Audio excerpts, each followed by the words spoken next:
I won't do that again. Um,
Hi, everyone. Thank you for joining us. We're just letting everyone log in, and we're waiting for Dr. Burrell. So please be patient with us, and we'll get this started soon.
Hi, everybody. I don't know why it says I'm Darby Garcia, but I'm here. Goodness. Thank you for being here, Dr. Burrell. My pleasure. My pleasure.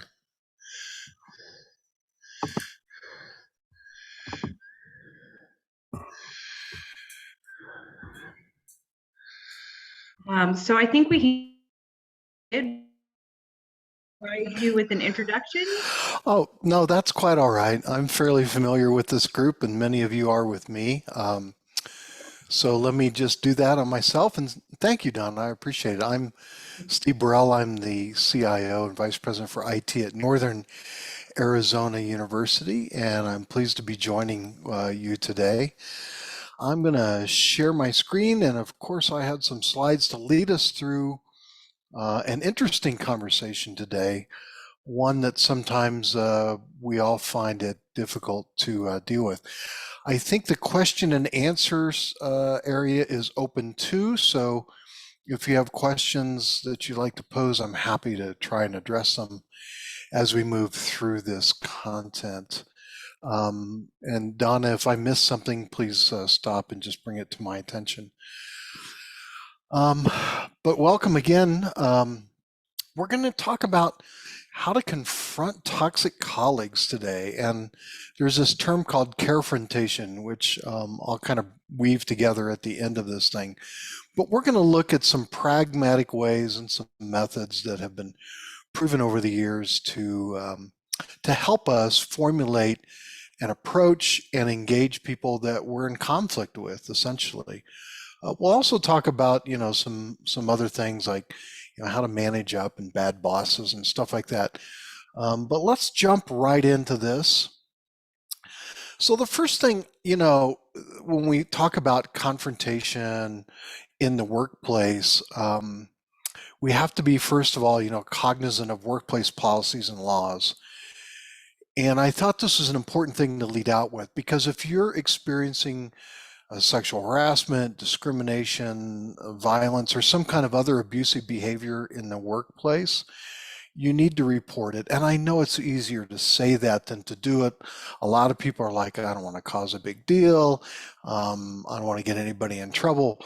But there are laws that are set up to protect your anonymity, at least in engaging your HR people or somebody that can help you in your organization maybe talk through these and deal with these in a more systemic and policy-driven way.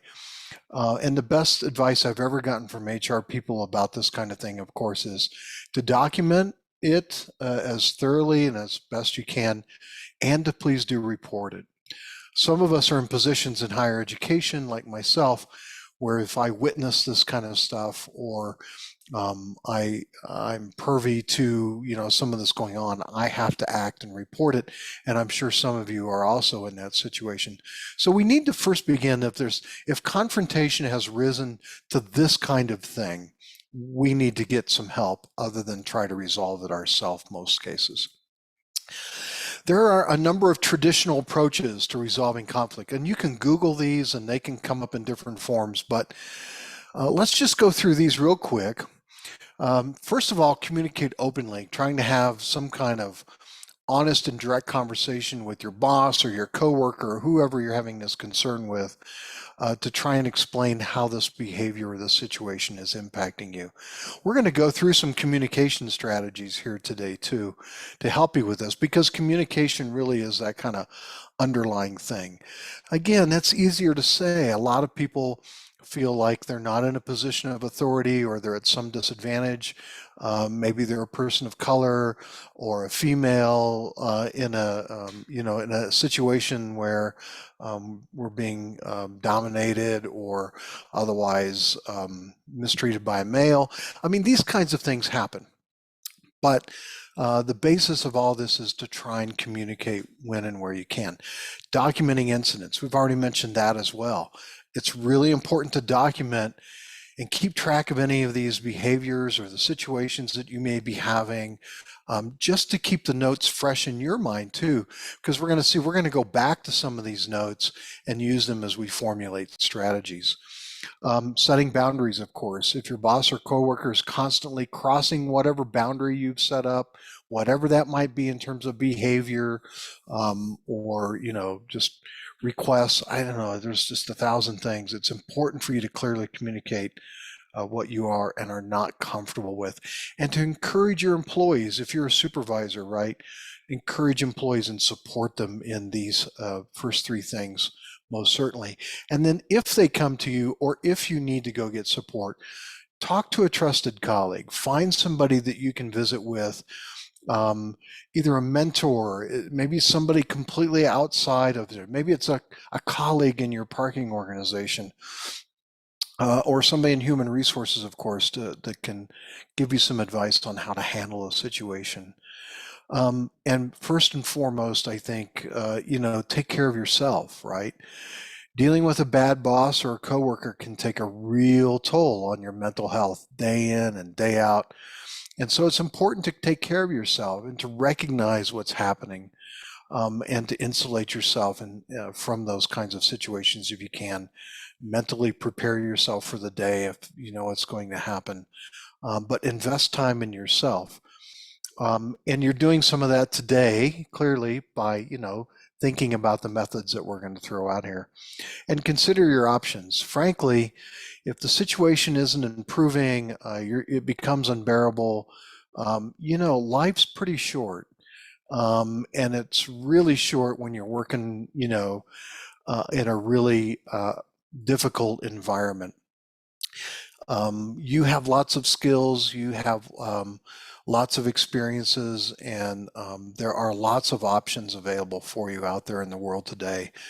And so as you take care of yourself, consider those options. So here are the traditional, kinds of things that people would normally advise you on how to go about dealing with conflict and resolving it. Here's the thing though, and this is what's really hard. If we want to resolve interpersonal conflict, if we really want to, we have to be willing to meet somebody where they are at It's not my terms, we really have to flip it around and figure out how we can connect with this individual, how we can communicate with the individual and resolve it. And this takes a tremendous amount of courage, sometimes a lot of patience, and certainly a fair amount of resolve. And in doing so, we need to use the platinum rule. So you're like, well, what does this mean, meeting them where they're at? Well, we all remember the golden rule. We learned it in school, or we learned it from parents or from church or somewhere, where it's, do unto others as I would like to be done unto.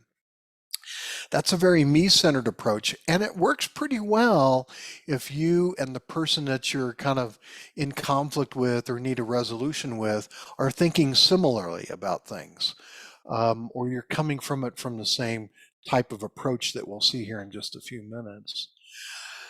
But most of the time we're not. Most of the time we're at odds and we're at differences and we're in some form of conflict because we're fundamentally miscommunicating, or both parties really aren't coming together in a mutual way to do that.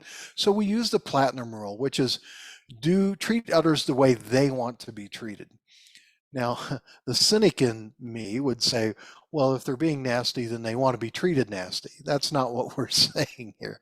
It's saying, as you'll see in a minute, 3 or 4 different ways to resolve conflict. And we need to figure out which one they are in and which one we're in, and try to be, flip that around, right? Meet them where they're at, be them centered, or you-centered as the case shows here, and use that platinum rule. We're going to see here 4 different styles for resolving conflict. These have been developed through positive psychology. It gets based on a lot of the people map, the interpersonal communication stuff that I've used and developed for many, many years.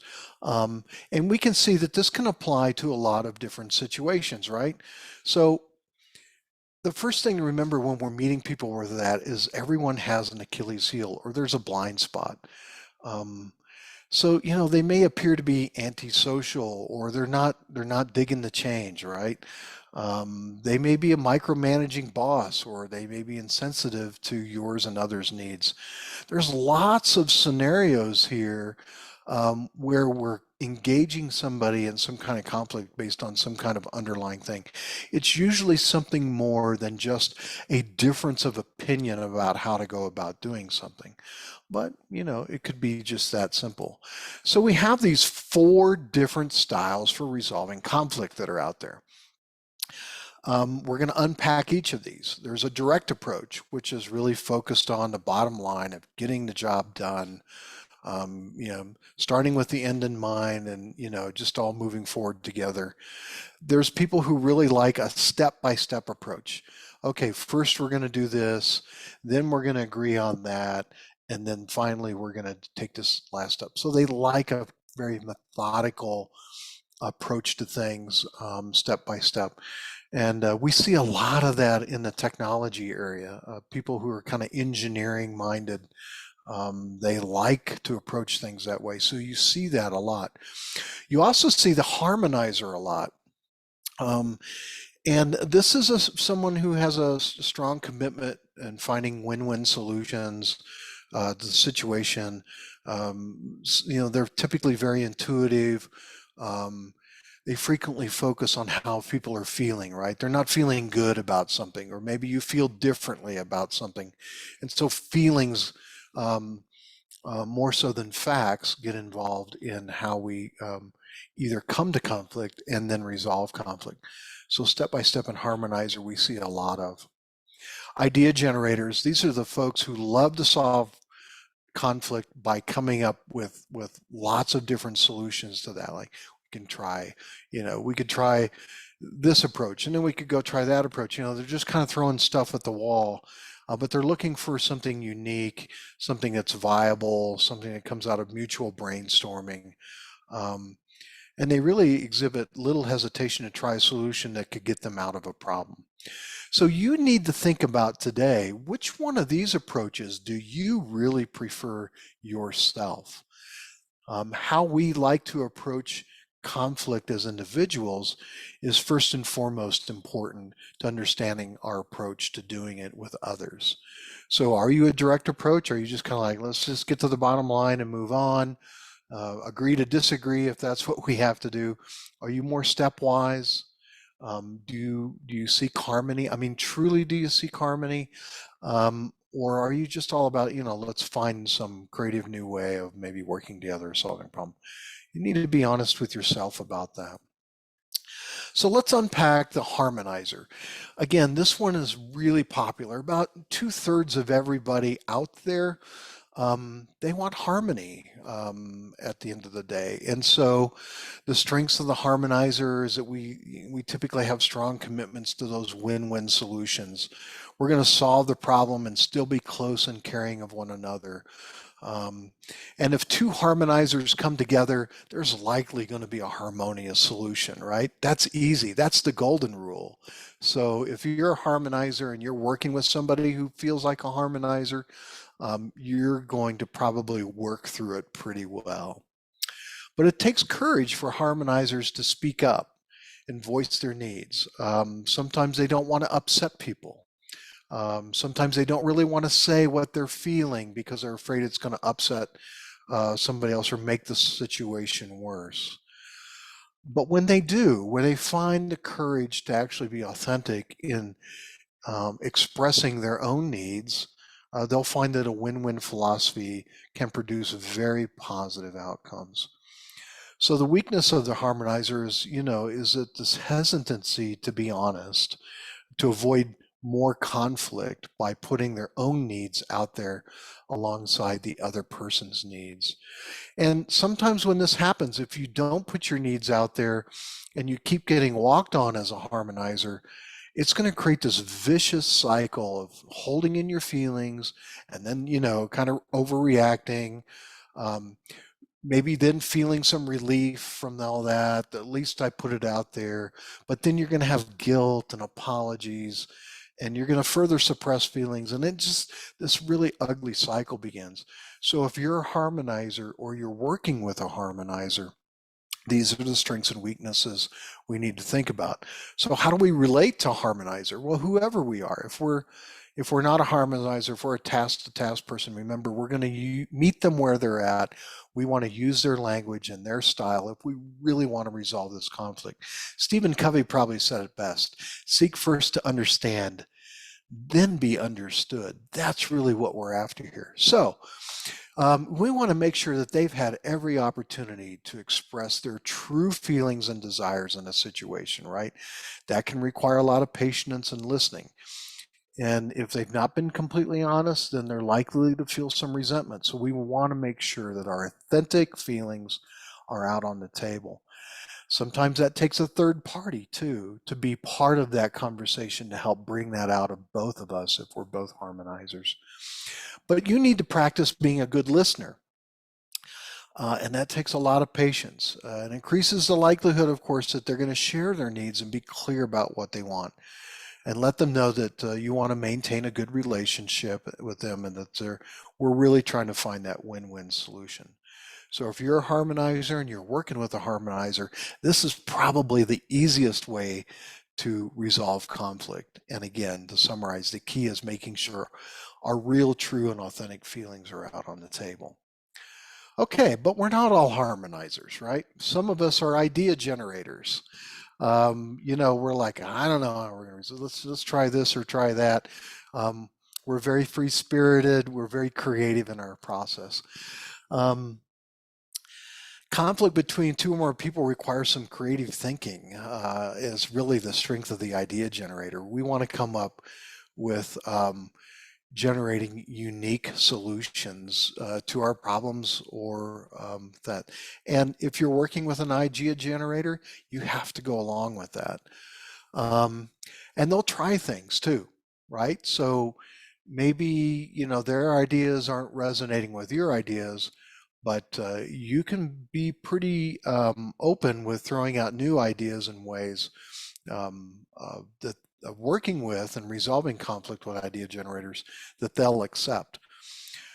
The weakness is that like those with the more direct styles will see that we can be impatient and looking for that quick, new, fast solution to things. So we need to make sure we're slowing down and listening to others. Again, exuding feelings and thoughts and letting others talk about their perspectives and needs. And the idea generation focus on the problem solving process rather than the solution. So we want to kind of steer the idea generator to some steps or some concrete things that we can do, albeit good ideas. But we just don't want to just try a bunch of things haphazardly. At the end of the day, we want to get focused on things. So first and foremost, take every idea that they threw out there very seriously. If they have what appears to be a poorly thought out solution, don't be negative about it. Don't dismiss it or say that's a bad idea. Because the idea generator is just going to keep throwing ideas at you. We want to provide some encouragements here. We want to explore and lean into the conversation so that we get good ideas or mutual ideas. And they can kind of like to take the center stage. They want their ideas to be widely adopted and used, but you need to stand up to those and make sure that, again, you're putting your particular needs out there and your ideas for how we might do this. So again, if we're both idea generators, we're probably going to do okay. We're going to come up with a lot of different ideas. We'll probably eventually agree on an approach or two. But when we're different in our styles, how we would like to resolve conflict, we need to take and again, meet the idea generator where they're at. Okay, moving on, the step-by-step. Let me just say that as I said, many people in IT, engineering types, they build good systems, they think logically. We typically see step-by-step people in engineering type roles. Not exclusively, accountants, other kinds of people who are really adept to creating and using systems really like step-by-step. So their strength, of course, is planning. They'll think before they act. They've wrestled with this conflict on their own a long time, probably before they share with you some steps that they'd like to take to resolve whatever the issue is. They do typically want to be fair so that both your position and their position are given, its due credit and due audience. And they'll lay out the problem and possible solutions and situations in a sensible kind of way, right? It's almost logical and rational, and it's often supported by data. Thus, it's kind of easy to understand where they're coming from, but if you disagree with a step-by-step person, you can present your point of view logically in support of that data, with your own data perhaps, and your own ideas. Now, the weaknesses here that we see in the step-by-step, of course, is that it can be very prescriptive and it can be very formula-based. And if we step outside of that formula, we're likely, the negotiation or the process is likely to break down. And so when we step out of that, step-by-steppers have a very difficult time reacting to the change that perhaps was introduced, or taking a fresh or different look at a problem. So we need to be somewhat flexible, and they need to be more flexible in changing how things go. And maybe the idea that I've used before, step-by-step people, is like, let's build that into the steps. Let's build a step in there that says, let's check our steps to make sure our steps are right. And generally, again, if you're working with two people who like to resolve conflict through some stepwise thing, it's very easy to do. They'll disagree on the steps. They may disagree on how the systems or the outcomes work, but you'll get there in a way that is both compatible to them.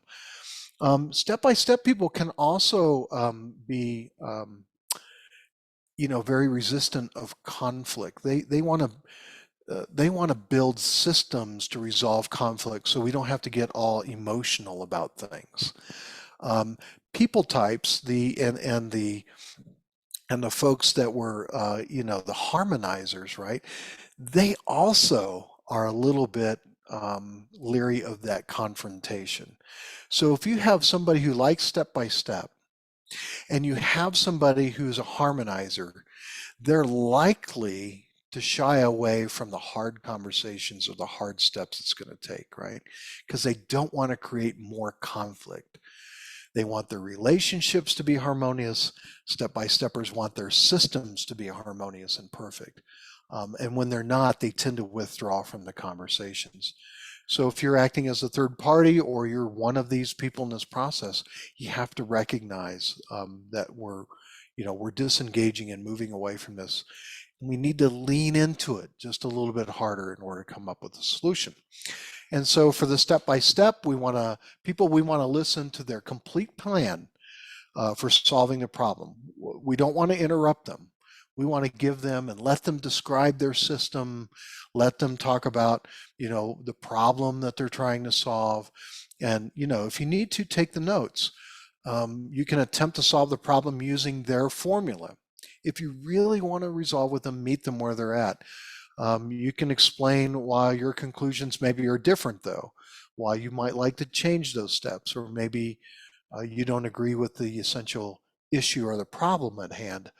And so we can think of this as, maybe adding an addendum or nudging the system in some kind of way. But you don't want to kind of come in here with a lot of new ideas, right? We don't want to be an idea generator, even though that's what we really want. If we're an idea generator, we want to play the step-by-step person's game. We also want to go slow and be patient. And active listening is certainly a huge skill with all of these, so that you can clearly articulate what you're hearing people say and resolving the conflict. It can be very difficult for a person who is a step-by-step person and somebody who is a harmonizer, right, to come together because they're avoiding that conflict naturally. And they're really coming at it through different lenses. All right, moving on. Let's talk for a second here about our direct folks. There's a good number of people out there, particularly in leadership roles, who they just don't have the patience for it. They want to get to the bottom line. Let's just deal with this thing straight up, figure it out, and move on together. They'll work very, very hard to come to a solution. But they're not content just to have people air feelings, but they really want to strive for some tangible outcomes to solve the problem at hand and move forward. So they're unlikely to placate people. And sometimes, our harmonizers can take offense to that. It's like, you're not thinking about how I feel about the situation. And the direct people typically don't let their emotions get involved or even get the better of them in their situations. And that can be a weakness. The direct style can almost exude a I win, you lose type of posture when it comes to conflict resolution. And so that can be very problematic. They may not really take the time to listen and hear other people's needs and desires, and they can run over weaker individuals if they're thinking of this thing as some kind of winning situation. And if their emotions can come into play, they can appear to be really irritation, right? I mean, they're just going to appear to be very irritated, impatient, and can sometimes get angry if they're really, out of control. So relating, how do we relate to people who want to use a direct style? Well, first of all, again, we need to be able to lean into this thing, hold our ground, and make sure that we're assertive about our own needs in the situation. Do not give in to the direct person for peace at any price type of solution, right? That can lead to resentment on your part, particularly if you're a harmonizer, because you're thinking that, maybe the quality of the relationships you have with this person or others are undermined. You also need to control your emotions, though. If we come in highly emotional with somebody who likes to take a direct approach, they're going to shut down, and we're not really going to be meeting them where they're at. So we have to be able to present our view with limited emotion, with facts and information, and figure out a way to sway the individual to understand, what needs to happen as a bottom line kind of outcome to this. And finally, don't take it personally. Direct people tend not to be the most employ the most empathetic approaches to this. So, um, if you're an idea generator or a harmonizer, you might find it really particularly difficult to work with somebody at a direct style because you want to explore other things. You want to explore the issues deeper and generate ideas, where the direct person just really doesn't have a lot of patience for that. So there's 4 styles, and we've tried to, kind of succinctly describe them. And in a little bit here, we'll turn to your questions. But there's some other, general approaches to taking. Okay, so I kind of figure out the way I want to approach this problem through one of these styles, and I think about the other person and likely need some information or get an idea of how they want to approach the problem. And if you're unclear, you could probably have the courage just to ask them, how do you want to approach this resolution? Or you could have a third party who's helping with 2 people, if that's your role as a manager, right, to understand how both want to resolve the conflict, and then using your knowledge of these styles, weave it together. But the first thing we have to understand in these situations, when we finally get to the meeting, I've got a plan of attack, I'm going to meet them where they're at, I think, maybe they're a harmonizer. Are our emotions at the right level? If we're conflicting and our emotions are way up here, I'm not doing a whole lot of listening, right? So is this the right time really to have a conversation about this, or do we need to let some time pass? Do we need to take, maybe several approaches to this before we get to really problem solving? Maybe the first step is, simply to hear each other out, for example, if it's really conflictual. But through active listening, and we just don't have time to do an active listening exercise today, but you can Google that. Through active listening, we can bring this high tension area down to some kind of level where we really start listening to each other, right? Sometimes it requires a third party. Sometimes it just takes a little time. We've all been in those situations where we're angry with a child or a significant other or something like that, and it's just not the right time to have the argument per se. So we need to think about that very carefully. Now, as we go into this, remember your conflict resolution styles and your plan of attack. How are you going to meet this person where they're at using their preferred approach? Remember that you need to be assertive and you need to be able to voice your own needs. That's as much for you and for them and for the mutually good outcome as anything. This can be hard to do, particularly when we're in a confrontational situation. So think of it as carefrontating, right? I care enough about the situation, I'm willing to go through this conflict to emerge in a much better situation. And how many stories have we heard over the years where 2 people were kind of in conflict with each other, and then they got together, they recognized that there was a situation where they both needed, they came up with things, and they ended up being best friends, or at least they ended up being good co-workers from there on out. But again, in order to get to that kind of stuff, we have to be assertive. And then both people have to be able to active listening. We need to be able to listen and reflect back what we're hearing, right? As well as asserting our own needs. And this is kind of a tennis match that kind of goes and should go back and forth a little bit. Each person active listening before being assertive. And it could take a little while for that conversation to kind of unfold to make sure that we get everybody's issues out on the table. And of course, agreeing on the problem to be solved. So many times we're in conflict because we don't agree on the problem. We think we are having a problem about the same thing, but we really aren't. And how many times have you been in situations where somebody said, "Oh, well, I thought you meant something else," right? And immediately, the whole thing kind of changes its tenor. So we need to agree on, what the issue is or what problem or what conflict we're trying to resolve and make sure people are clear about that. Now, we've done that. We've done active listening. We've been assertive to verify our needs. We understand and share a problem.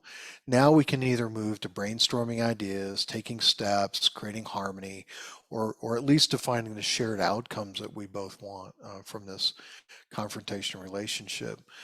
And then evaluate the solutions that you come up with and decide on actions. Again, it might take several meetings. It might take quite a bit of time to get two people or two groups of people in conflict with another to decide on those actions and outcomes. But this is a natural part of being a highly effective team. When we're able to employ these kinds of methodologies in resolving conflict, and we teach these kinds of things to people and expose them to them and give them time to use them, they'll end up falling back on these things time and time and time again. And really effective teams means that we're not always harmonious and out of conflict. There's plenty of things that we can be in conflict or disagreement about, but how we go about resolving them and engaging it in each other's space is really, really the key important thing. So at that point, I think what I'd like to do is just open up, see if you have any questions, comments. There's plenty we can unpack here in the next 15 or 20 minutes. And I'll finish it up with a few other pieces of information as we go today. So happy to use the Q&A or whatever method is appropriate, and we can discuss any questions you might have or discuss some scenarios maybe that you're in.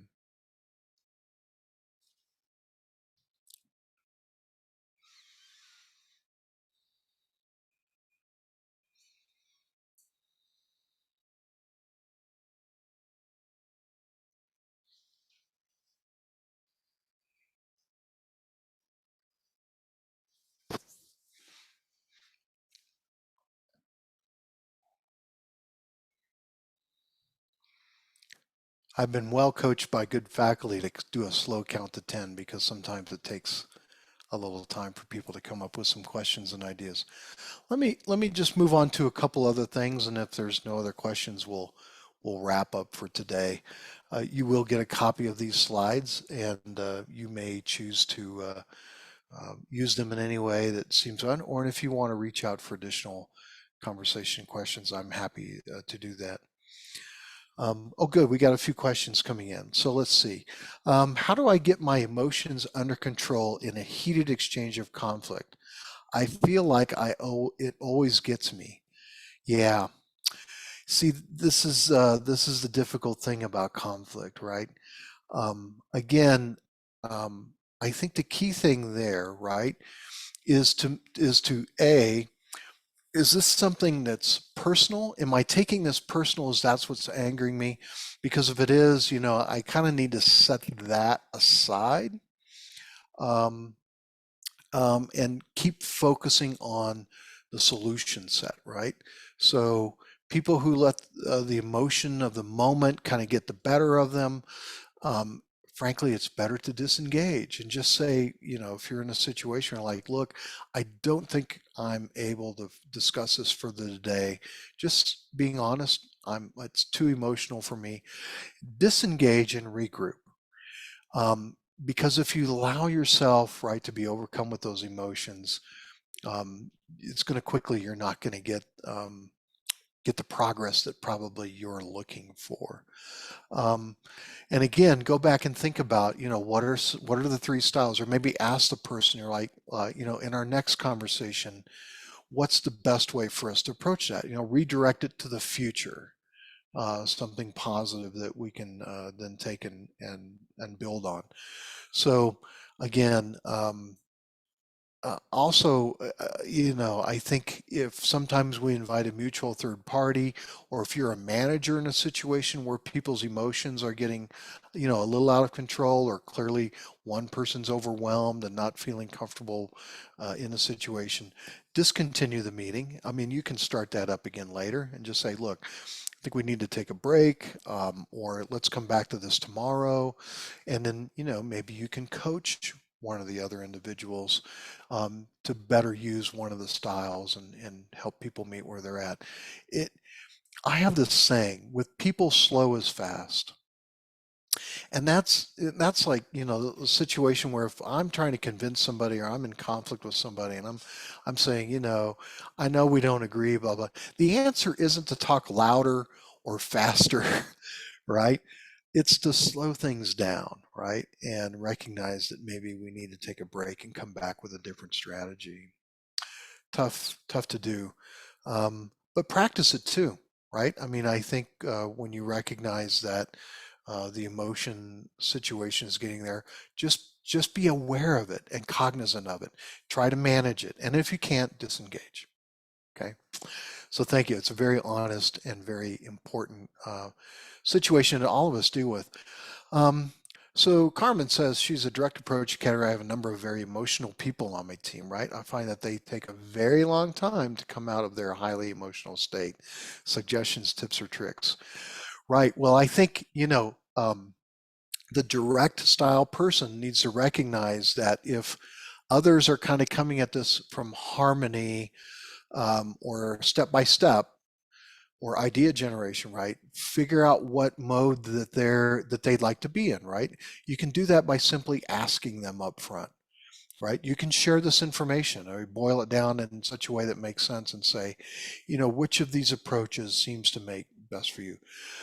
You need to have patience and grace. You're going to need to let them emote, right?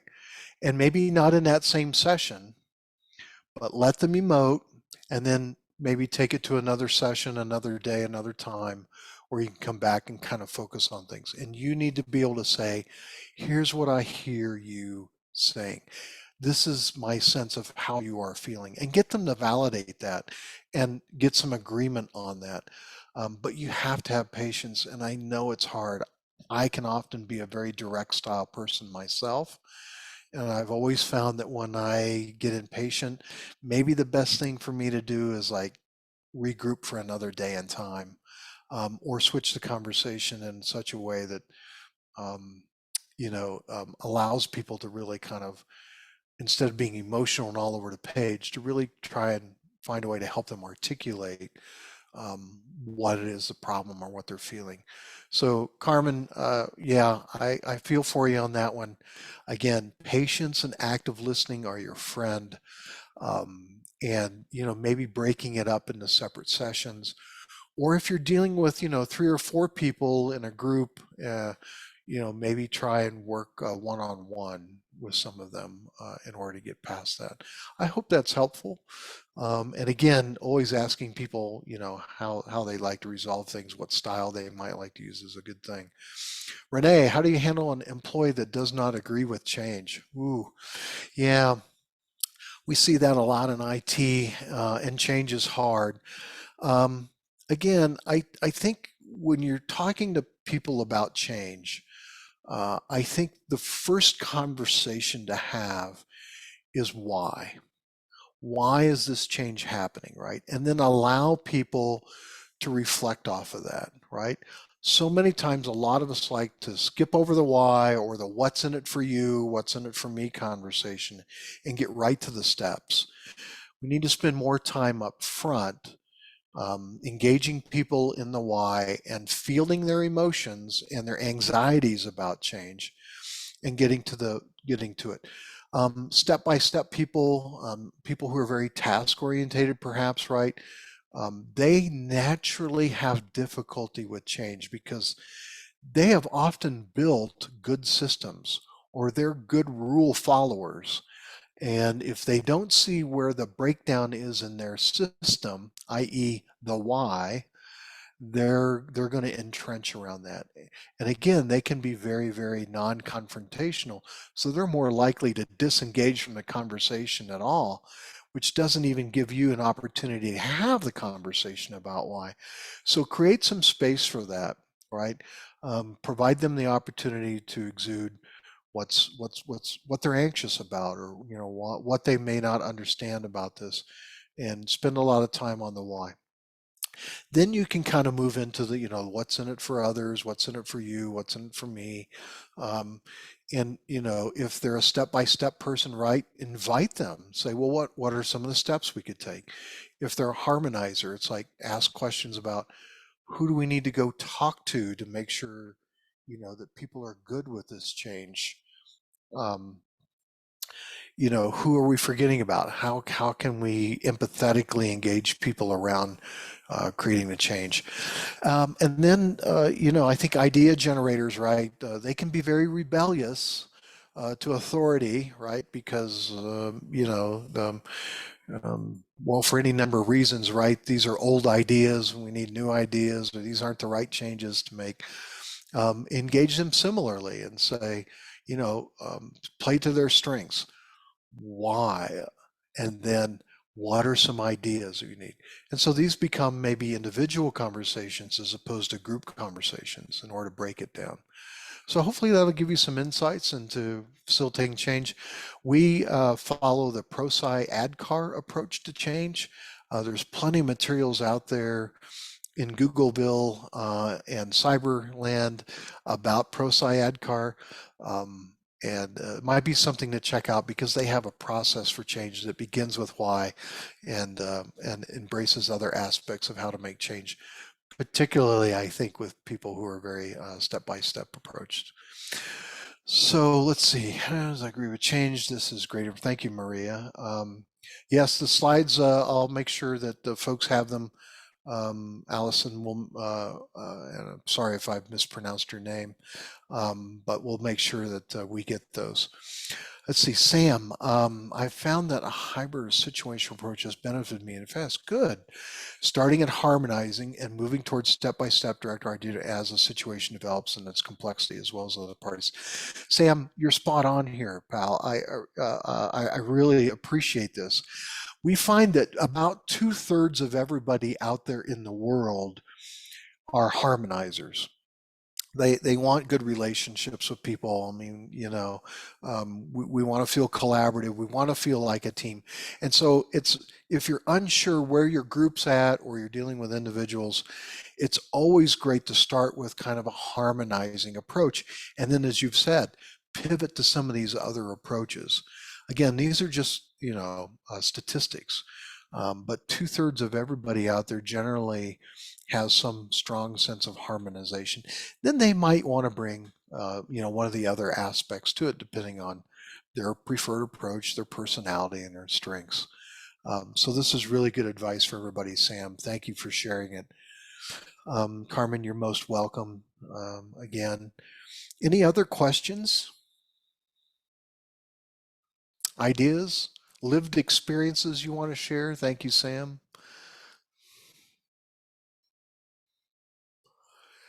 Well, the simple thing here is to try it, right? Again, all these theories, practices that have been well proven out there and whatnot really aren't going to do any good unless you embrace it. So the best way to do this is, in a situation that maybe is not hyper emotional, hypercritical, very tense, right? Maybe you're just trying to make a decision about how to come to some agreement. You can use these same techniques. While decision making is maybe a mild form of conflict, it's a pretty safe one, and you can use these same approaches in non-threatening situations. It's easy to kind of practice them and introduce them to your team. And I have found that when you openly approach a team or a group or an individual about these things and say, look, I want to meet you where you're at. Here's my style. I like to do things this way. You may like to do them differently. Which of these styles, resonates more with you? And then adopt that. You've already started, right, harmonizing. You've already started expressing carefrontation as opposed to confrontation. And that can be a great way to open up, the resolution to decision making all the way to the very pithy and sometimes upsetting conflict that occurs in our workplace. There's a few more things I'll throw in on the slides. I did a review of, so many times we're in conflict with somebody above us, right? It's a boss, a supervisor, maybe not even above you. They may be above some other area of the organization. And so managing up can be a really difficult and sometimes scary thing. So here's what the internet said about this thing. It's about talking to the boss, having that authentic conversation. Um, and this is, that conversation with somebody who doesn't know maybe, that they're not doing so great at that manager role or leadership role, or they don't even know that they're being bad boss, right? Um, so again, I think there are some good suggestions here. Seeking a mentor or a coach, some other manager, or somebody else who's maybe dealt with this person is a common thing that I'll advise my mentees and coachees about. Go talk to somebody else who's maybe successfully navigated the turbid waters with this individual, to kind of expand your thing, and keep the 4 ways of resolving conflict in mind, right? See if they're not talking about, maybe this person really likes step by step, or they're just a direct kind of person. There's some hints, right?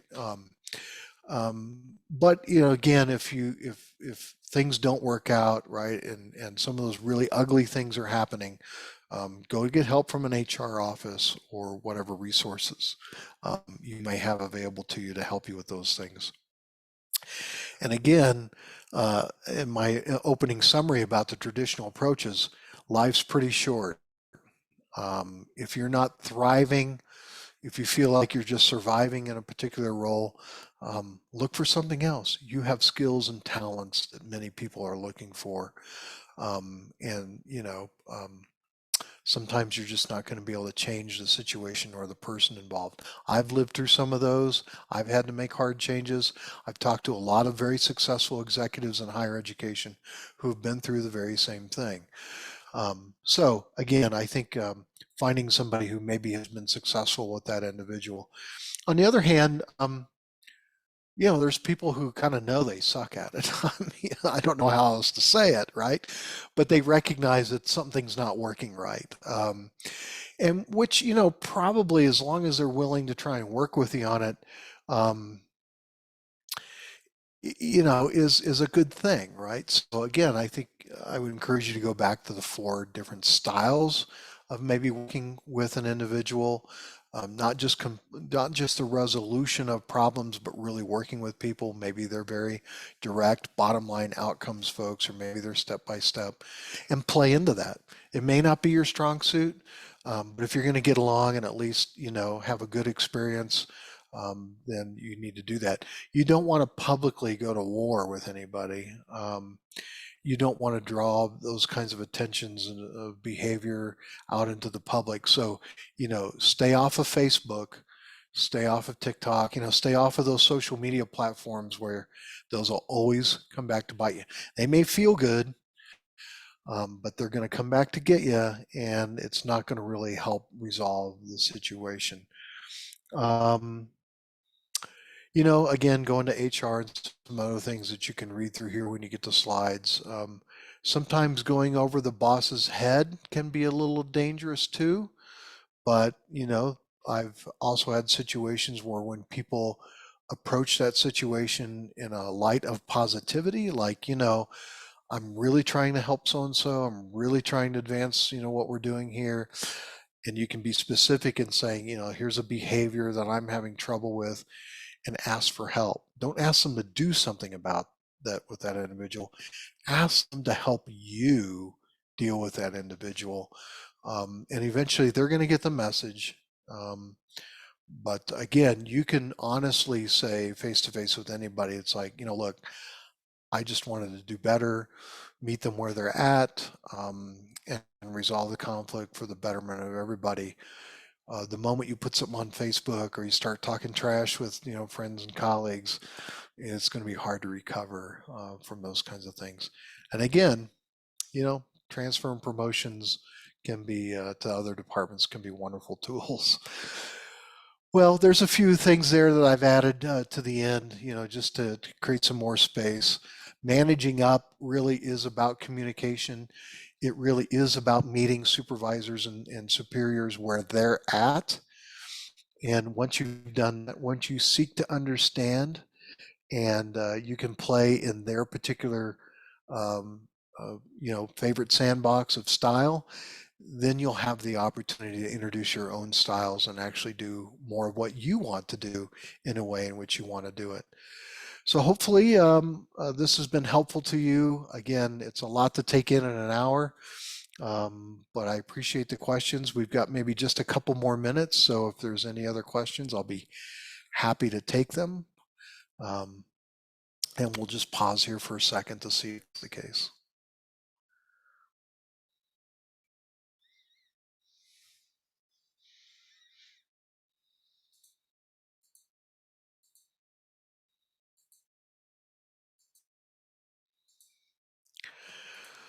Okay, thank you very much. As always, it's been a pleasure to share these insights with you. Hopefully there's one or two things you can take out of this and put into play in your situation or your organization. Please reach out. I'm always happy to engage in helping people understand these tools and these ideas deeper. And again, help each other. You've been through this kind of little mini workshop here together. You're a very collegial bunch, I know. Reach out to each other for insights and methods and approaches to resolving conflict and creating high-performing teams in your organization. Thank you again for the opportunity. It's always a pleasure to be with you. Be well, take care of each other, and we'll see you again, I hope.